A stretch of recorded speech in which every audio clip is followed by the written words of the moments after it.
자, 이제 어법 특강 7강으로 들어가겠습니다. 자, 지난 시간 표준어 사정 원칙 했습니다. 정말 1시간이 훌쩍 지나갔어요. 26강까지 중에서도 취사 선택했지만 정말 제 마음이 하나라도 더 알려드리고 싶은 마음이었고요. 그리고 여러분도 또 들으면서 확실히 더 각인되고 오래 기억이 남지 않았을까 생각합니다. 자, 이번 시간도 부지런히 갈 건데요. 이제 표준 발음법으로 들어가겠습니다. 자, 앞에 설명했던 것처럼 표준어 규정이라는 것 안에 첫 번째 표준어 사정 원칙 26항, 그리고 두 번째 표준 발음법 30항이 있는데요. 정말 다 각각 한 문제씩 출제되기 때문에 중요하다라고 했습니다. 자, 이 표준 발음법 30개 항목 중에서도 제가 대략 한 10가지 정도를 범주화해 보았는데요. 시험에 사실 우리 기출문제 보면 정말 거의 여기에 다 지금 출제되어 있습니다. 자, 첫 번째는 연음입니다. 자, 연음은 앞에서 한글 맞춤법 때도 이야기했었는데요. 받침을 올려서 읽는 거죠. 이것을 제 음가대로 발음한다라고 하거든요. 1순위 꽃이부터 했었어요. 이걸 꽃이라고 하면 안 된다고 했고요. 꽃이 꽃을 꽃에서처럼 말이에요. 또는 연음 중에 겹받침의 연음도 있었죠. 달기, 달글처럼 기역받침이 그대로 올라간다, 연음한다 이렇게 이야기하면 되겠죠. 또 빚이 있어요, 빚을 졌어요 이래야 되는데 빚을 졌어요, 빚이 있어요 이런 분들이 있어요. 머리를 빚는 시옷받침의 빚이 아니고요, 빚진 거죠. 자, 이렇게 연음이 되는 원리들, 모음, 형식, 형태소, 모음 조사나 모음 어미가 올 때 제 음가대로 발음한다 이런 원리를 알면 좋겠고요. 자, 두 번째 음절의 끝소리 규칙도 했었죠. 7개의 대표음으로 발음하던, 바로 앞 시간에 의하면 고삿, 시옷 받침으로 적어도 받침은 디귿으로 발음하듯이, 또는 티읕 받침으로 적었던 고삿도 디귿으로 대표음 발음하는 거 있잖아요. 만약 꽃 이렇게 한 글자만 나오면 이것은 이제 연음이 아니니까요. 디귿으로 대표음 발음이 나겠죠. 자, 이럴 때 음절의 끝소리 규칙이다라고 이야기하고요. 자, 세 번째 구개음화도 한글 맞춤법 또는 표준어 규정에서도 언급했었던 디귿, 티읕이 이모음 앞에서 지읒, 치읓으로 발음한다라고 했었죠. 다만 지읒, 치읓으로 발음이 되더라도 표기는 디귿으로 적기도 했었던, 그것은 표기에는 원형을, 발음에 의하면 구개음화된 발음으로 변하는 거죠. 역시 1순위 해돋이, 구지, 곁이, 밑이, 꽃밭이, 햇볕이, 가마솥이, 파치와 같은. 그래서 만약 내 곁이 그럴 때는 이모음이니까 구개음화가 되어서 곁이라고 하지만, 그러나 내 곁을 떠났다, 내 곁을, 그러면 이때는 연음이 되니까 곁을인데 이것을 자꾸 내 곁을 이렇게 한다는 거죠. 이 밤의 끝을 잡고 절대 안 된다고 그랬어요. 이 밤의 끝을 잡는 건 연음, 끝이가 되는 건 구개음화죠. 그래서 구개음화와 연음을 구별해야 하고요. 자, 자음동화라고 하는 결국 두 개의 자음이 만나 같은 성질로 변하는 자음동화. 요즘은 이것을 세분화하여서 비음으로 변하는 비음화, 유음으로 변하는 유음화가 있어요. 자, 그런데 문제는 유음화라는 원칙의 예외가 시험에 잘 나온다는 것이죠. 자, 그래서 1순위로 비음화, 앞에서 살짝 이야기했었던 국물인데 국물 이렇게 하는 거. 종로인데 종로. 이것은 바로 뒤에 로마자 표기법에 다시 나와요. 로마자 표기법은 표준 발음법에 따라 적는 것을 원칙으로 하기 때문에 그렇습니다. 자, 그런데 유음화는 신라, 대관령, 칼날처럼 니은, 리을이 만나서 리을, 리을로 발음하는 거예요. 그래서 이제 추후에 원칙 99%, 예외 1%, 바로 그 예외에 대한 것을 강조할 거예요. 상견례, 생산량, 구군유, 공권력 같은 거. 바로 우리 기출문제에 예외가 나오거든요. 공권력을 보더라도 이것은 그냥 권력과 다른 거거든요. 권력은 니은, 리을이 만나서 리을, 리을로 발음한다. 이것이 당연히 유음화에 해당하는 원칙이에요. 여러분도 다 권력이라고 하잖아요. 권력을 잡다, 권력이 세다 이런 거 하잖아요. 대한민국의 권력은 국민에게 있다 이렇게 하듯이. 자, 그런데 문제는 공권력은 이게 권력에서 만들어진 말이 아니라 공적인 권리의 힘이에요. 그러니까 단어의 조합을 보면 권력이 아니라 공권력이 되는 거예요. 그래서 결국 니은, 리을이 만난 것 같지만 여기서 이미 끝난 거예요. 기득권, 공권이라는 발음이 먼저 있었던 거기 때문에 결국 리을이 니은으로 바뀌는 공권력이 돼요. 표준 발음의 정답률이 낮은 이유는 예사소리와 된소리도 헷갈려요. 단모음과 이중모음도 헷갈려요. 연음이 되는지 안 되는지도 헷갈려요. 순간 착각을 많이 하게 하거든요. 급하게 보니까. 우리가 효율적으로 보고 빨리 보는 건 좋으나 급하게 보면 실수할 수 있잖아요. 자, 그래서 결론적으로 권력은 리을이 되고요. 공권력은 니은이 돼요. 이유는 알겠죠? 앞에서 먼저 발음이 이루어졌다라는 겁니다. 자, 이와 같은 유음화의 예외라고 할 수 있는 경우들이 다시 한번 이원론, 임진난, 의견난, 동원령 뭐 이런 것들을 포함해서 상견례, 공권력, 구군유, 횡단로 모두 20항, 표준발음법 제20항의 예외에서 명시되어 있어요. 명시된 것이라면 80% 나올 수 있다고 했어요. 456개 중에 시험에 나올 수 있고요. 뭐 추가도 있겠죠. 자, 이것이 결국 자음 동화, 그중에 비음화, 유음화. 비음화의 예외라고 하는 건 없고요. 유음화의 예외라는 게 있기 때문에 제가 미리미리 언급해 드립니다. 자, 겹받침과 관련된 발음. 물론 연음이 되는 건 쉬워요. 예외가 없으니까 달기, 흘글 이런 건 쉽겠죠. 자, 그런데 그중에 리을 기역이 오거나 리을 비읍이 왔을 때 또 원칙과 예외가 있어요. 이것도 원칙 예외가 겹받침의 발음에도 있어요. 일종의 이게 약속된 거라서 리을 기역은 뒤에 있는 기역으로 발음하는 것이 원칙인데 앞에 리을로 발음하는 게 예외이기도 하고요. 리을 비읍은 앞에 있는 리을로 발음하는 게 원칙인데 뒤에 비읍으로 발음하는 게 예외겠죠. 1순위 닭, 흑, 기역으로 발음하잖아요. 요원 중에 읽다, 낙다, 늑다, 막다, 박다 모두 기역으로 발음하죠. 자, 이게 기본 원칙입니다. 자, 반면에 리을 비읍의 겹받침의 발음은 여덟 하면 리을로 발음하잖아요. 쉽죠. 여덟 이렇게 하지 않으니까요. 아니면 용언 중에 넓다, 짧다, 얇다, 넓게, 짧게, 얇게 이런 것들이 모두 리을로 발음해요. 단 예외가 있다는 거예요. 그 예외도 우리가 모아서 다시 한번 할게요. 자, 원래 음의 길이와 장단이 표준 발음법에서는 엄청 중요한데 KBS 한국어 능력 시험에는 잘 안 나옵니다. 왜? 어려우니까요. 특히 요즘 젊은 세대들로 가서 장단음 발음 못하는 분들 엄청 많아요. 물론 정말 아나운서가 된다. 그러면 이건 장단음이 엄청 예민하잖아요. 뉴스 진행할 때 선배들이 매 눈으로 지적을 하거든요. 자, 그런데 시험에는 장단음까지는 잘 나오지는 않으나 항목에는 존재한다는 거예요. 그래서 이 음의 발음과 관련하여서 여러분 뒤에서 다시 한번 살펴보아야 해요. 일반적으로는 긴 소리에서 장음, 둘째 음절 이하로 가면 짧아지는데 예외가 있고 그래서 원래는 눈이지만 첫눈 이렇게 되고 그러나 반신반의, 제3, 제4 이렇게 합성어나 이렇게 반복되거나 이럴 때 우리가 또다시 예외적인 측면들이 일부 보여요. 그래서 이것은 또 한번 살펴는 볼게요. 자, 된 소리. 그래서 순간 착각하기 쉬운 거라고 했어요. 된 소리가 나서는 되다, 잘 되다, 되다인데 잘 되다 이렇게 하면 안 되잖아요. 첫 소리 과도한 된 소리 안 된다고 그랬어요. 세다를 세다, 작다를 작다 이렇게 하면 안 되잖아요. 그러니까 불필요한 된 소리는 안 되지만 우리 된 소리 표기는 한글 맞춤법 5항에 있었고요. 그 5항 중에서는 뚝배기 이런 거 했잖아요. 그래서 된 소리 발음이 나는 건 된 소리로 적지만 기역, 비읍, 뚝배기 있었고요. 그리고 또 비읍과 관련된 난리, 법석 이런 거 있었죠. 표기는 예사소리, 발음은 된 소리가 나는 이유들. 울림과 안울림이 만나기도 하고 안울림과 안울림 소리가 만나기도 하는데요. 된 소리에 대한 규정도 있습니다. 자, 니은 첨가도 시험에 엄청 잘 나와요. 29항에 들어있는 유일한 자음 첨가는 니은 첨가가 있거든요. 그 니은 첨가의 1순위 보통 우리가 이야기하는 지명 이름이지만 항여울. 서울로 보면 3호선 대치역 다음이 항여울역이잖아요. 음마 아파트가 있는. 자, 그런데 이곳을 또 대부분 사람들이 하겨울역이라고요. 하겨울. 하겨울 절대 안 되고요. 항여울의 이유가 있었다는 거예요.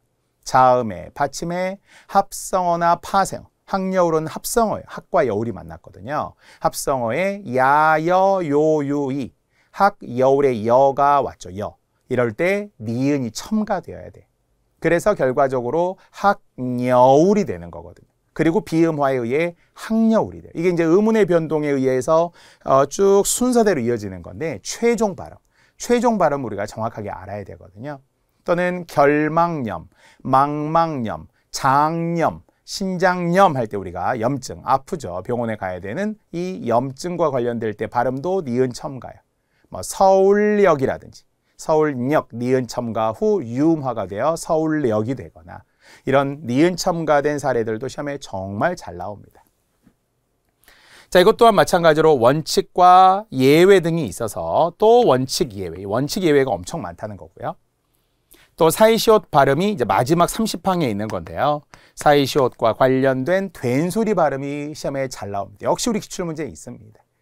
이것이 된소리 발음이 나되 받침을 빼고 된소리 나는 게 원칙. 시옷을 디귿을 넣어서 음절의 끝소리 규칙으로 디귿을 넣어서 발음하는 걸 허용한다. 이렇게 이야기하거든요. 뭐 예를 들어서 대패밥, 대패 가루 있잖아요. 이게 표기로는 사이시옷이 들어가죠. 대패와 밥이 만나 대패밥 이렇게 된 소리가 나니까요. 자, 그런데 이렇게 사이시옷과 관련된 발음이라고 했어요.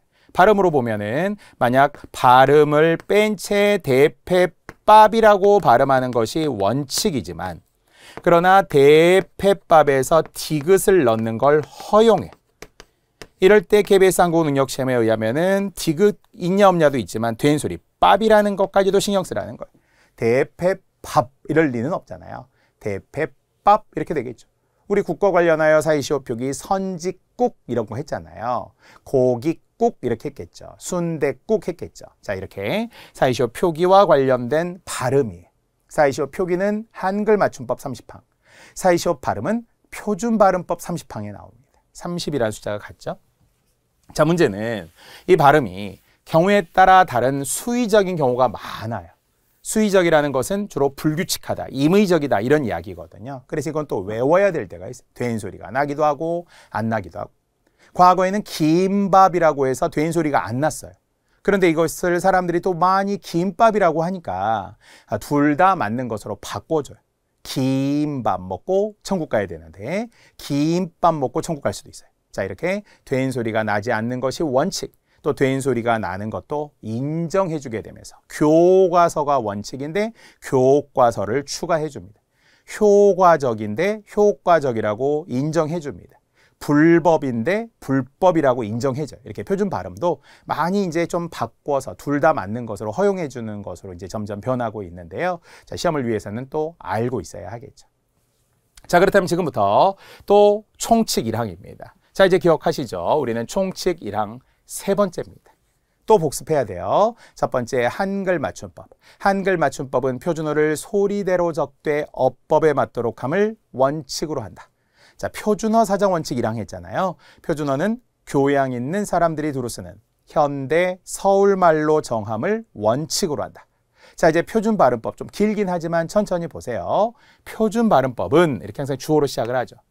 표준어의 실제 발음을 따르되.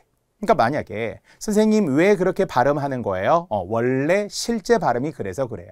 다만 실제 발음이라는 것과 함께 아울러 국어의 전통성과 합리성을 고려하여 정함을 원칙으로 한다. 99% 예외 1%도 있을 수 있다는 거죠.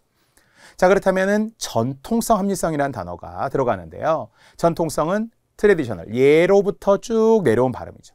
합리성은 나름 그것이 이치에 맞는 발음이잖아요. 그런데 두 가지를 다 고려하다 보니까 둘 다 맞을 때도 있다. 뭐 이러면서 나오는 사례가 바로 맛있다냐 맛있다냐예요. 여러분은 어떻게 평소에 발음하시나요? 당연히 대부분 맛있다라고 발음하죠. 그런데 그건 원칙이 아니에요. 합리적인 발음에 의하면 맛있다라고 해야 돼. 왜? 반대를 생각해 보면은 알죠. 반대가 맛없다잖아요. 근데 왜 맛없다라고 안 하고 맛없다라고 한 거예요? 맛 자체의 실질, 없다의 실질이 만난 합성어라서 이미 먼저 음절의 끝소리, 디귿으로 발음이 이루어져요. 시옷이 연음이 되는 게 아니에요. 시옷이 연음이 되려면 뒤에 형식적인, 예를 들어 맛이 있다, 맛이 없다, 그러면 시옷이 올라가요. 근데 맛없다는 없다가 실질적인 의미의 형용사이기 때문에 그러면은 맛없다라고 하면 안 된다는 거예요. 그러니까 디귿으로 발음해 올라갔죠. 맛없다. 그러면은 맛있다도 똑같이 디귿으로 변한 다음에 결국은 맛있다가 되는 게 원칙이라는 거예요. 합리성의 원칙. 그런데 사람들이 자꾸 맛이 있다, 맛있다, 맛이 없다. 근데 또 맛없다라고 나눠져요. 맛없다는 아닌데 맛있다라고 많이 하더라는 거예요. 그래서 아니라고 저 초등학교 때도 맨날 시험에 나왔다는 거예요. 맛있다 아니에요, 맛있다 틀려요. 시험 볼 때만 맛있다가 틀리다고 체크하고 돌아서면 와 맛있다. 이렇게 발음을 하다 보니 괴리가 생기는 거예요. 그래서 국립국어원에서 그래 둘 다 인정해 줄게. 맛있다가 합리적인 원칙, 맛있다는 허용으로 봐줘. 왜? 전통성에 의해서. 옛날부터 그렇게 썼다고 했기 때문에. 자, 비슷한 예 하나 더 하면은 멋있는 거예요, 멋있는 거예요? 멋있는 사람, 멋있는 사람. 어때요? 다 멋있다라고 하잖아요. 그러나 다시 한번 원칙은 멋있다, 맛있다와 똑같아요. 그런데 허용은, 전통성의 허용은 멋있다도 인정해 줍니다. 그렇다고 이렇게 모두 다 인정해 주겠다는 게 아니에요. 많이 쓰잖아요. 또 그러면 안 되고요. 그래서 일부는 전통성, 합리성을 고려해서 뭐 둘 다 맞다고 할 때도 있다. 대표적인 예, 맛있다, 맛있다, 멋있다, 멋있다. 자, 그리고 나머지는 이제 옳고 그름을 또 명확히 따져봐야 되겠죠. 1항이었고요. 자, 이 항은 이제 숫자로 이어지는데요. 보통 우리가 훈민정음 앞에서 이야기할 때 28글자라고 했죠. 세종어제 훈민정음 나란말씀이 둥규게 달아 문자와로 서로 삼았디 아니할세. 이런 전차로 어린 백성이 니르고 졸빼이셔도 마참내 제때들 실어 펴지 못할 놈이 아니라 내를 위하여 어여삐 여겨 새로 28자를 맹가논 이렇게 하잖아요. 28자가 훈민정음. 현재 남아있는 건 20넉자라고 했죠. 4글자가 사라졌으니까요. 자, 그런데 이제 표준 발음. 사실 발음이라는 건 뭐냐? 발음이 소리잖아요. 소리를 우리 국어에서는 음운이라고 하죠. 소리의 최소 단위. 그래서 음운은 40개, 발음이 40개라는 거예요. 글자는 24글자가 있지만 24글자에 결국은 플러스 16개의 발음이 추가된 거죠. 얘도 발음이 있는 거니까. 그래서 결과적으로 이중모음 등 된소리 등 포함하여서 40개의 발음이라고 해요. 그럼 40개의 발음에는 자음이 19개, 모음이 21개. 그래서 총 40개가 되겠죠. 표기에는 자음이 14개거든요. 거기에 5개의 된소리가 들어갔기 때문에. 자, 모음에는 단모음 10개, 이중모음 11개를 다 포함해 발음한다는 거예요. 그래서 결론적으로 40개의 발음이 있어요. 자, 그런데 역시 우리 기출문제에 있던데요. 단모음은 10개인데 단모음 중에 왜, 위라는 단모음이 있어요. 원래는 입술 모양이 변하지 않으면 단모음. 뭐 예를 들어 아, 오 이런 거 입술이 안 변하잖아요. 근데 입술이 변하는 대표적인 이중모음 야 변하죠. 야, 요, 유 이런 게 이제 이중모음인데요. 자, 단모음 중에 왜, 위는 원래 입술 모양이 안 변해야 돼요. 입 모양이 안 변해야 돼요. 왜, 이래야 되지만 사실 변하잖아요. 왜, 위 이렇게 변하죠.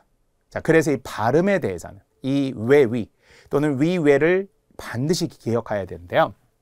이것을 이중모음으로 발음하는 것을 허용한다라고. 허용이라는 건 뭐예요? 원칙, 허용 둘 다 있다는 거죠. 예를 들어 우리가 획기적인 일이에요. 획기적이다. 그러면 이게 왜가 들어갔기 때문에 원래는 그대로 발음해야 된다는 거예요. 획기적, 획기적. 입 모양이 변하지 않아요.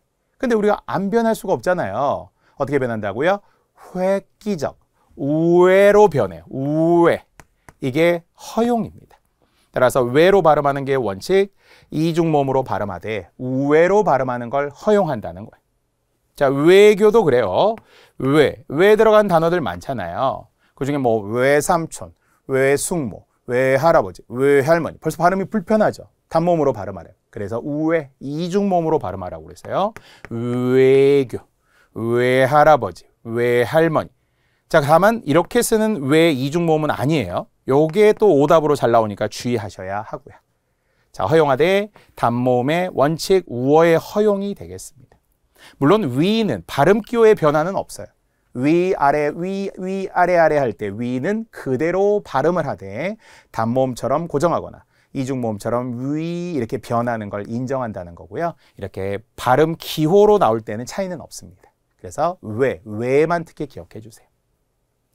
자, 그리고 우리 민주주의의 의 기억하시죠? 이것은 의와 관련하되 첫 음절의 의도 이야기했고 둘째 음절 이하의 의도 이야기했고 관형격 조사 의에 관한 이야기들도 했었고 자음 플러스 의도 했었잖아요. 그래서 발음상 최대 8가지, 원칙 하나와 허용이 7가지였기 때문에 민주주의의 의가 되게 상징적인 발음으로 최대 8가지나 됐죠. 원칙은 의로 발음하니 민주주의의 의의 이랬어야 원칙이었잖아요. 그래서 우리가 이론으로는 5가지 설명했었죠. 다시 한번 첫 번째 의는 의로 발음하는 게 원칙이다. 자, 그런데 첫 음절의 의는 무조건 의로만 발음한다. 그래서 만약에 첫 음절의 의라면 100% 의로만 발음했던 의사, 의심, 의자, 의술 이런 거 했고요. 자, 그리고 둘째 음절의 의는 이로 발음함을 허용했었고 관형격 조사 의는 에로 발음하는 걸 허용했었고 자음 플러스 의는 100% 이로 발음한다. 이게 우리가 이제 한글 맞춤법과 표준 발음법이 또 연계되는 거였었죠. 이 모음의 발음 중요하다라는 겁니다. 자, 이렇게 2, 3, 4항까지가 자음과 모음에 관한 이제 규정이었고요.